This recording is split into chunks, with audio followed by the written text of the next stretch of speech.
Assalamualaikum warahmatullahi wabarakatuh.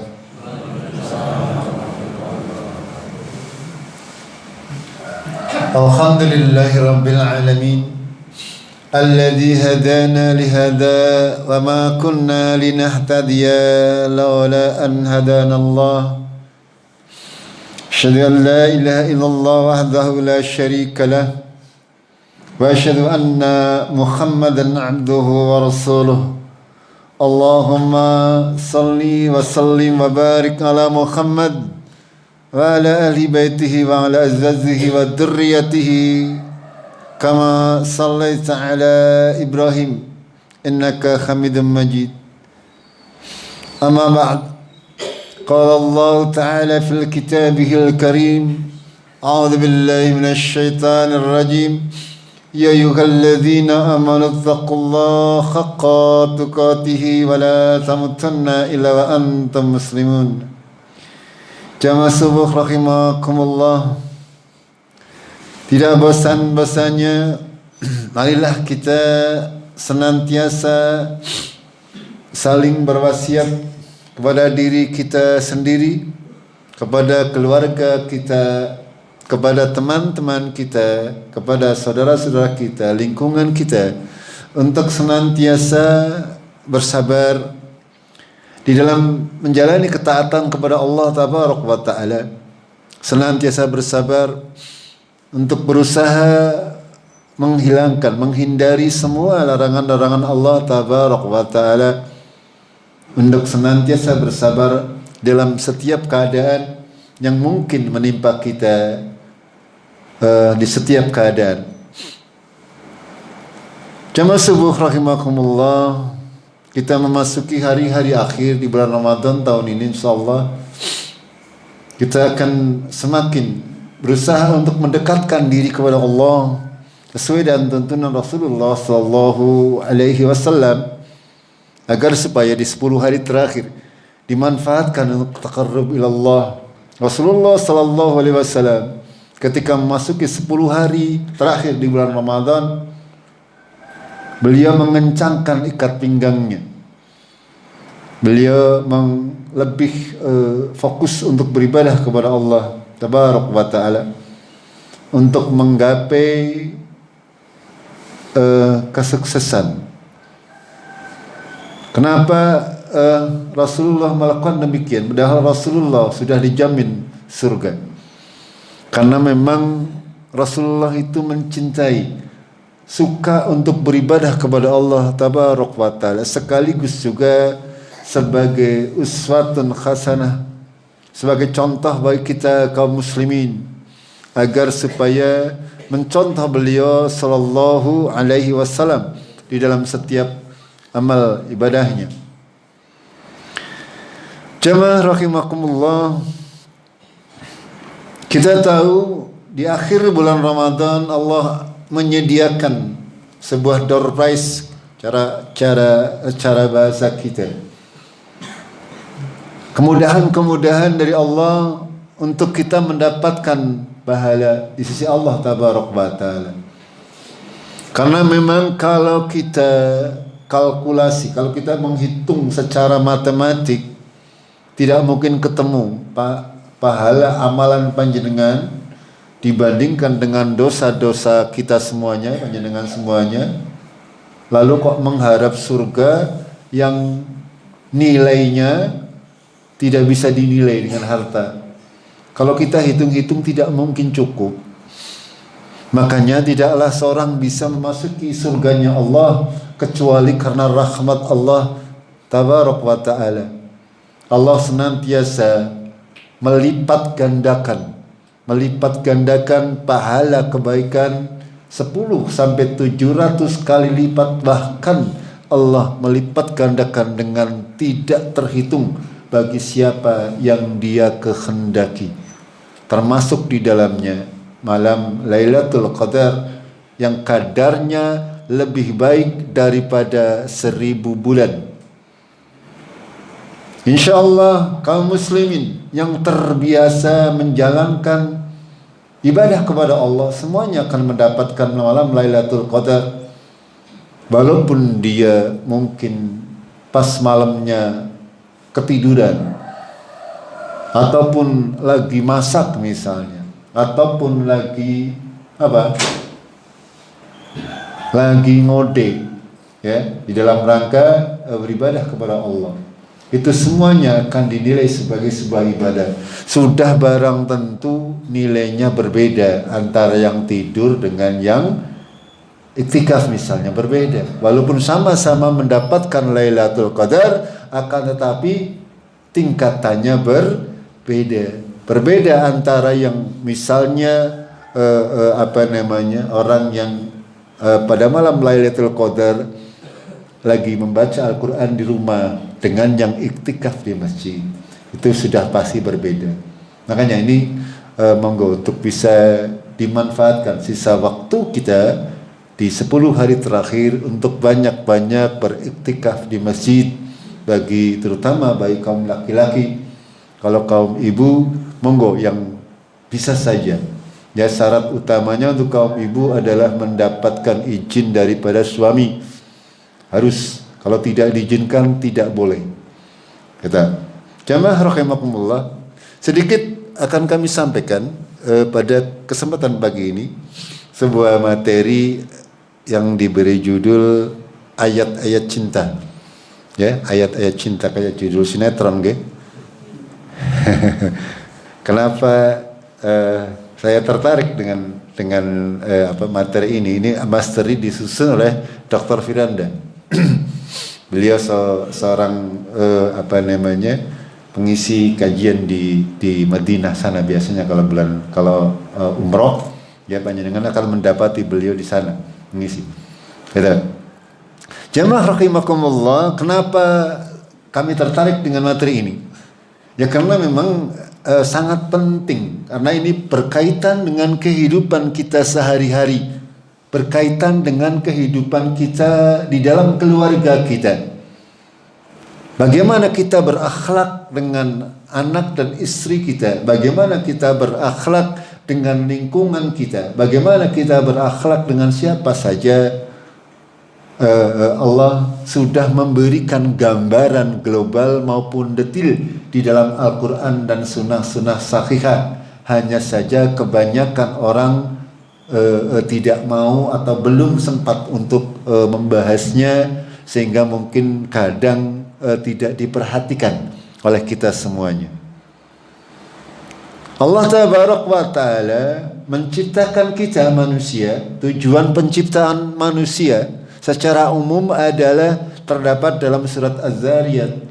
Allah berfirman, "Wa ma khalaqtul jin wal ins illa liya'budun." Dan tidaklah Allah menciptakan jin dan manusia kecuali hanyalah untuk menyembah Allah Tabaraka wa Ta'ala.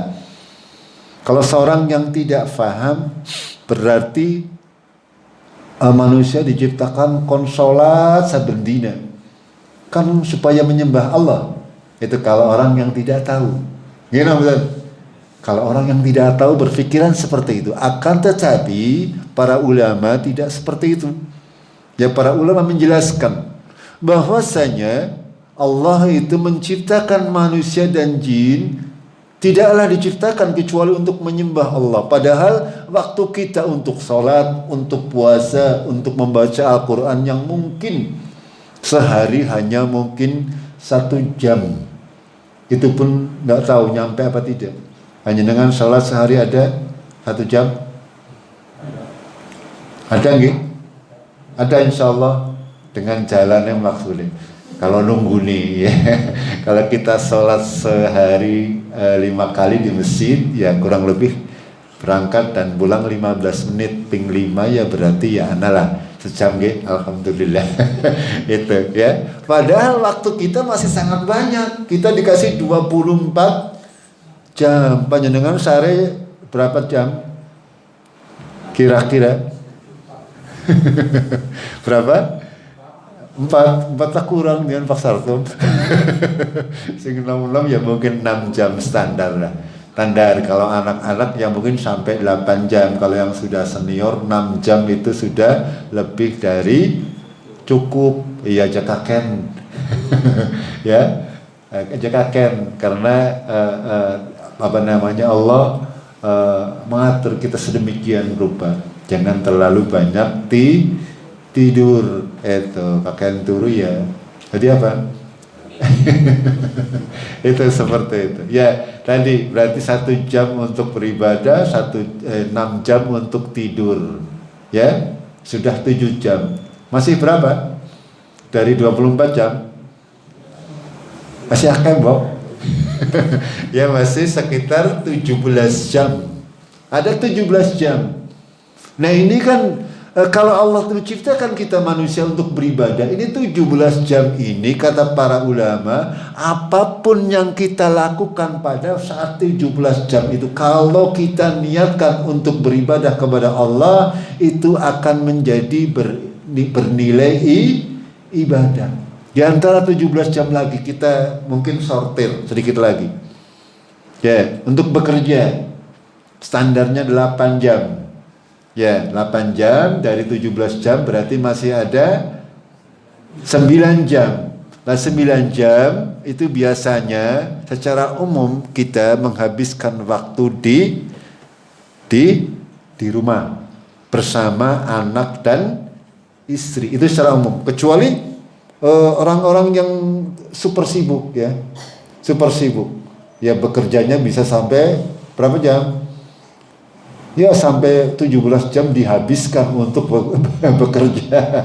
Atau bahkan kadang bekerja sampai dengan 24 jam. Itu seperti itu. Padahal kemarin pada kajian yang sudah lalu, panjenengan mudah-mudahan masih ingat, di antara tanda orang yang berbahagia adalah rindu pulang ke rumah. Itu. Dan kita semestinya sebagai kaum muslimin itu senantiasa berusaha untuk menghabiskan waktu kita sebanyak mungkin di rumah. Ketika memang untuk hal-hal yang kita perlukan untuk berada di luar rumah sudah cukup. Gitu. Ya, jangan terbiasa untuk berada di luar rumah. Ya, untuk keluar untuk hal-hal yang tidak diperlukan. Itu seperti itu. Karena memang hal ini ketika secara umum kehidupan sepasang suami istri, kita banyak menghabiskan waktu kita bersama anak dan istri kita, otomatis ibadah yang paling banyak, ya, ibadah kita yang paling banyak adalah ketika kita bermuamalah atau bergaul dengan anak dan istri. Ini makanya materinya adalah ayat-ayat cinta. Bagaimana merajut komunikasi hubungan yang baik antara seorang suami istri agar semuanya dari bangun tidur sampai tidur lagi bernilai ibadah. Itu seperti itu. Ya. Jamaah rahimakumullah, bahwasanya agama Islam ini agama yang sungguh sangat sempurna. Ya, sungguh sangat sempurna. Tidak ada satupun yang luput dari agama ini. Dari perkara akidah, perkara ibadah, perkara muamalah, akhlak, adab, dan sebagainya. Semuanya terangkum.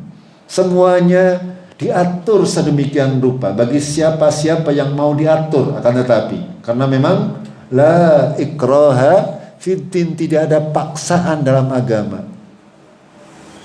Agama mengatur kehidupan kita, akan tapi bagi siapa yang mau diatur, tidak dipaksa. Panjenengan mau ikut aturan agama boleh, mau tidak ikut pun emang gua pikirin. Cara kita ngomong, cara anak muda ngomong, ente mau ikut syukur, tidak ikut ya terserah. Itu resikonya ditanggung sendiri. Itu seperti itu, agama itu seperti itu. Sangat mudah.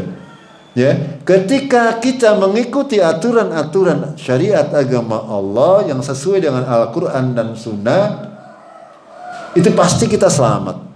Pasti selamat, dijamin oleh Allah. Akan tapi ketika kita mengikuti jalan-jalan yang lain, pasti akan tersesat dari jalan Allah yang lurus. Gitu. Jemaah rahimakumullah, kembali kepada tema kita pada pagi hari ini, ya, bagaimana kita bermuamalah di dalam keluarga kita bersama anak dan istri kita. Rasulullah bersabda, khairukum khairukum li ahli wa anna khairukum li ahli. Laki-laki yang paling baik, kata Rasulullah, di antara kalian, di antara kaum muslimin, adalah yang paling baik terhadap keluarganya, yang paling baik terhadap anak dan istrinya. Dan Rasulullah adalah orang yang paling baik kepada istrinya, gitu, kepada keluarganya secara umum. Bagaimana sempurnanya agama Islam ini, ya? Agama Islam itu tidak mengatakan orang yang paling baik adalah orang yang paling banyak hafalannya Al-Qur'annya. Rasulullah tidak mengatakan demikian. Orang yang paling baik sing salate mempeng, tidak mengatakan demikian.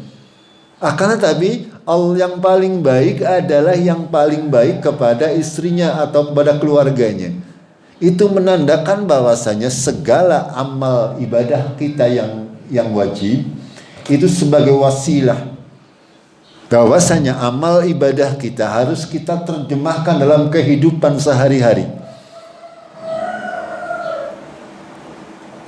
Innas salata tanha 'anil fahsya'i wal munkar. Sesungguhnya salat itu membuat menahan seorang dari perbuatan fahsya'i wal munkar. Ya. Itu artinya salat kita, semua ibadah kita harus berdampak kepada kehidupan kita di dalam masyarakat, terutama di dalam keluarga.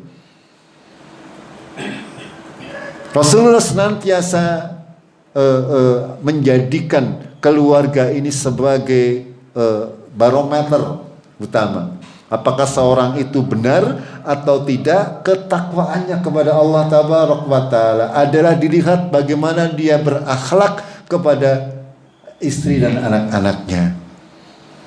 Gambarannya, walaupun dia terlihat alim, ya terlihat ahli ibadah, kalau dia dengan istrinya berakhlak tidak mulia, dengan anaknya akhlaknya tidak mulia, ini belum menjadi manusia yang terbaik di dalam kacamata syariat.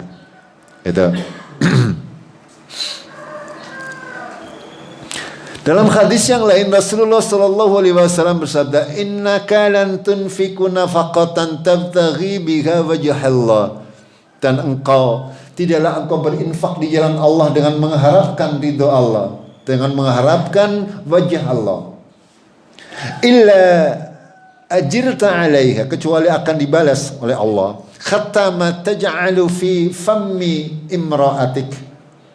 Sampai-sampai kata Rasulullah, apa yang kamu suapkan ke mulut istrimu itu adalah sebagai sebuah ibadah yang bernilai pahala kalau itu memang diniati untuk beribadah di dalam rangka mendekatkan diri kepada Allah Tabaraka wa Ta'ala. Jemaah rahimakumullah, panjenengan perhatikan hadis Rasulullah, ya, kata menyuapi istri, ya, sampai seperti itu. Agama Islam mengajarkan kita untuk romantis di dalam keluarga. Panjenengan suka menyupai istri mboten niki bapak-bapak? Tahu napa dereng? Sepisan mien liku gelu ora ikhlas ora terpaksa kayaknya. Ya kaum ibu pernah lo mboten niku menyuapi suami-suami tersayang? Padahal ini ajaran agama kita, ya, ajaran agama Islam sangat mulia. Ya, Rasulullah mengajarkan kita untuk suap-suapan. Tapi yang terjadi apa? Yang suap-suapan justru yang bukan mahram. Gini mboten? Anak-anak muda bojone udah suap-suapan. Itu bukan mendapatkan pahala, malah mendapatkan dosa. Kalau panjenengan menyuapi istri, satu suapan dinilai pahala. Tapi kalau mereka anak-anak muda, dosa. Itu. Iya, ya makanya ini penting untuk kita merubah paradigma, merubah mindset apa? Pola pikir ya, pola pikir kita semuanya dalam berkeluarga, ya. Kadang kita ketika sudah tua apa dewasa? Kalau sudah tua dewasa, ya. Mau ngomong tua kalau nang perasaan sih nang perasaan ya apa ya, kita sudah merubah pola pikir kita dalam berkeluarga, ya mungkin kita menganggap istri kita sudah seperti apa ya, saudara, adik lah, apalah yang bisa dijadikan teman bercanda, berkomunikasi dan sebagainya. Jangan sampai semakin tua malah semakin onto, ngomong baik orang tahu misalnya. Itu nanti akan apa? Membuat panjenengan tidak betah di rumah, tidak berbahagia di rumah. Gimana betul? Iya seperti itu. Bagaimana kita bisa betah di rumah kalau kita tidak seperti itu, berusaha menghidupkan suasana rumah. Apa maning bojone mung si anggar bojone mana katanya.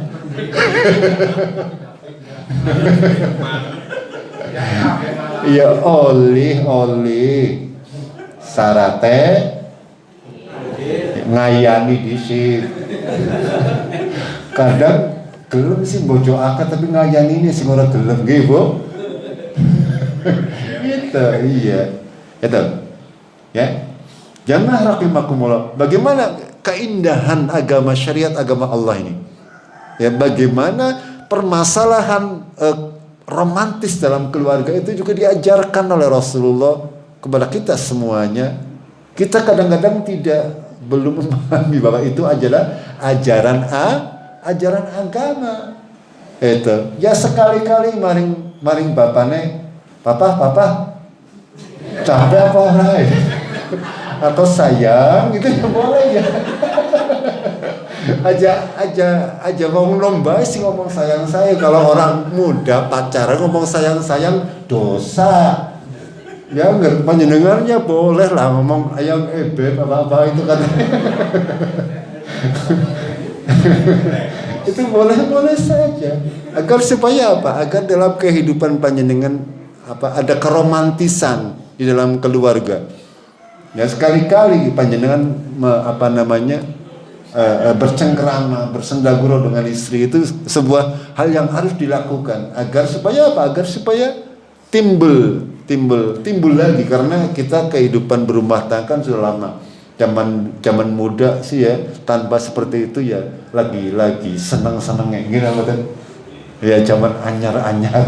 Tapi begitu berjalannya waktu, otomatis namanya manusia itu ya ada apa ya? Karena setiap, dan ini harus di-upgrade ya agar supaya langgeng ya perasaan kita kepada istri kita, kepada anak-anak kita langgeng ya. Itu jamaah rahimakumullah. Ini ayat-ayatnya banyak dalam Al-Qur'an. Allah tabaraka wa taala sudah memberikan rambu-rambu bagaimana kita menempuh perjalanan kehidupan suami istri agar selamat fid dunya wal akhirah. Ketika kita berumah tangga ya, kita tanamkan bahwa istri kita haruslah menjadi istri fid dunya wal akhirah. Begitu juga para ibu menjadikan suami fid dunya wal akhirah. Berusaha agar supaya apa? Agar di dunia ya bersama, di akhirat atau di surga insyaallah juga bersama. Ya, tidak hanya untuk suami istri, berteman juga seperti itu. Kita berteman, bertetangga hari ini, mudah-mudahan kita juga besok di akhirat bertetangga di surga. Allahumma amin. Itu seperti itu. Jamaah rahimakumullah, satu ayat. Ini ada mungkin 6 atau 7 ayat. Kita berseri. Kalau waktunya cukup, ya Pak Syarif. Catai paling ya petang telung din. Ya catai ya. Kalau cukup ya. Ayat yang pertama kita perhatikan dalam surat terkait perintah puasa di akhir ayat yang ke-180 Allah berfirman, A'udzubillahi minasyaitonir rajim. Ukhilla lakum lailatas siyami rafasu ila nisaikum hunna libasul lakum wa antum libasul lahun. Ngalimallahu annakum kuntum takhtanuna anfusakum fataba alaikum wa afa ankum. Fal ana basyiruhunna dan seterusnya gitu. Panjenengan hafal insyaallah. Sing apal. Oke. Ada. Allah berfirman, dihalalkan bagi kalian kaum muslimin di malam bulan Ramadan untuk menggauli istri-istri kalian. Allah berfirman, hunna libasul lakum. Mereka istri-istri kalian adalah pakaian bagi kalian. Dan kalian kaum suami adalah adalah pakaian bagi istri-istri kalian. Allah mengetahui bahwasanya kalian tidak bisa menahan nafsu panjenengan diri sendiri. Makanya Allah memberi taubat kepada kalian dan memberi maaf kepada kalian. Maka sekarang pergaulilah istri-istri kalian dan carilah apa yang sudah ditetapkan oleh Allah atas kalian. Rahimakumullah. Jamaah rahimakumullah. Perhatikan ayat ini, ayat yang sangat mulia dan sangat romantis. Makanya diistilahkan dengan ayat-ayat cinta. Bagaimana agama ini tidak hanya mengatur urusan sholat puasa, bahkan urusan dengan istri kita, ya, bagaimana kita menggauli istri kita itu diarahkan oleh Allah dengan cara-cara yang benar sesuai syariat. Itu. Ya, pada awal sebelum diturunkannya ayat ini, kaum muslimin ketika bulan Ramadan kok misalnya habis Isya tertidur, ya, habis Isya kan berarti sekitar jam 8 sudah tidur. Itu ketika jam 9 bangun itu sudah tidak boleh dicampuri lagi. Ya, aturannya dulu seperti itu, ya. Akan tetapi ya ketika diturunkan ayat ini, Allah tabaraka wa taala membuat sebuah keringanan bagi kita semuanya. Karena Allah tahu bahwa syahwat kita kadang kita tidak bisa mengendalikannya kapan itu akan muncul. Ini, ya. Agama Islam sekali lagi tidak tabu untuk membicarakan hal-hal seperti ini. Karena memang agama Islam itu sesuatu yang kafah, ya, menyeluruh tentang seluruh kehidupan manusia. Kadang-kadang hal-hal seperti ini dianggap tabu.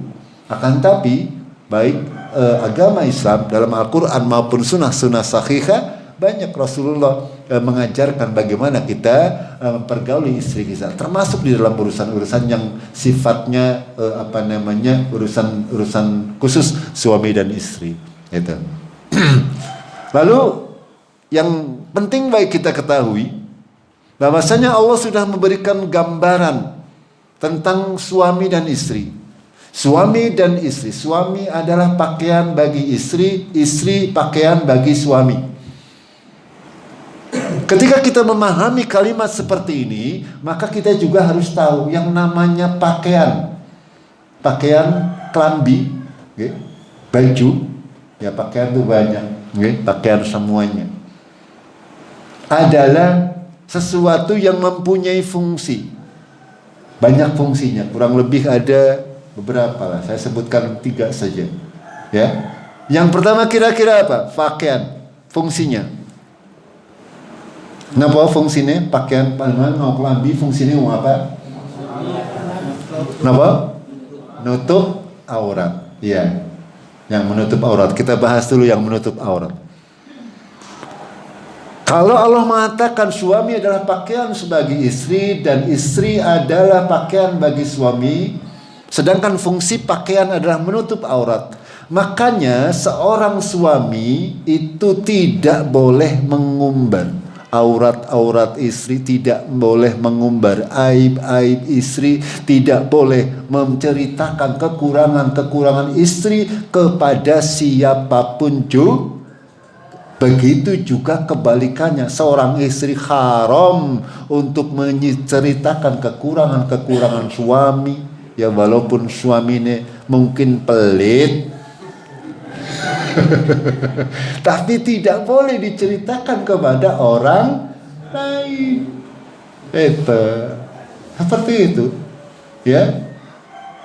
Apalagi kalau sifatnya yang yang memang tidak boleh, yang merendahkan suami atau merendahkan seorang istri. Ketika ada suami istri yang bersifat seperti itu, berarti sudah melepas pakaiannya.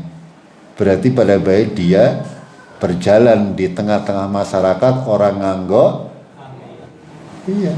Karena kekurangan suami atau istrinya sudah diwer-wer sendiri. Nggih, itu seperti itu. Ya. Agama Islam sedemikian ketat, sedemikian memberikan kita arahan agar supaya kehidupan suami istri menjadi barokah, menjadi lebih benar. Gitu. Secara singkat seperti itu. Wis jam 5:30 tapi. Satu lagi. Apa? Di samping menutup aurat apa?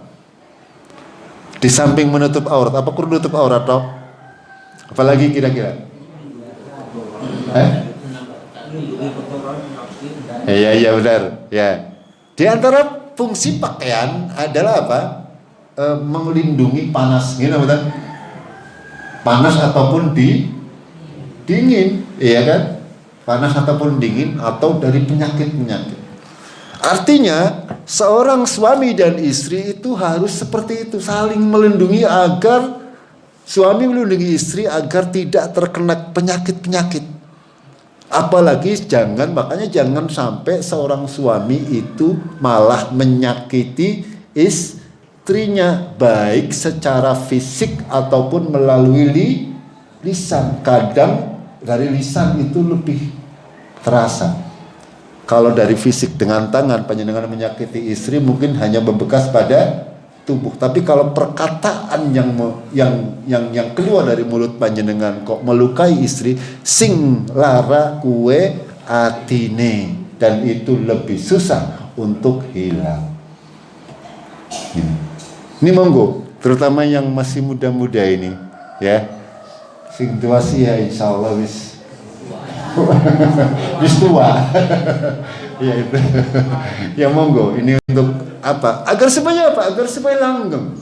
Ya, agar supaya tetap berada dalam koridor sakinah, mawaddah, warahmah. Itu. Ingat, ya. Lidah itu kadang-kadang lebih tajam daripada pedang.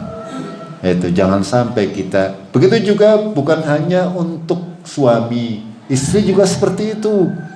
Ya. Jangan sampai menyakiti hati suami dengan perkataan-perkataan. Kok tanya ngomong.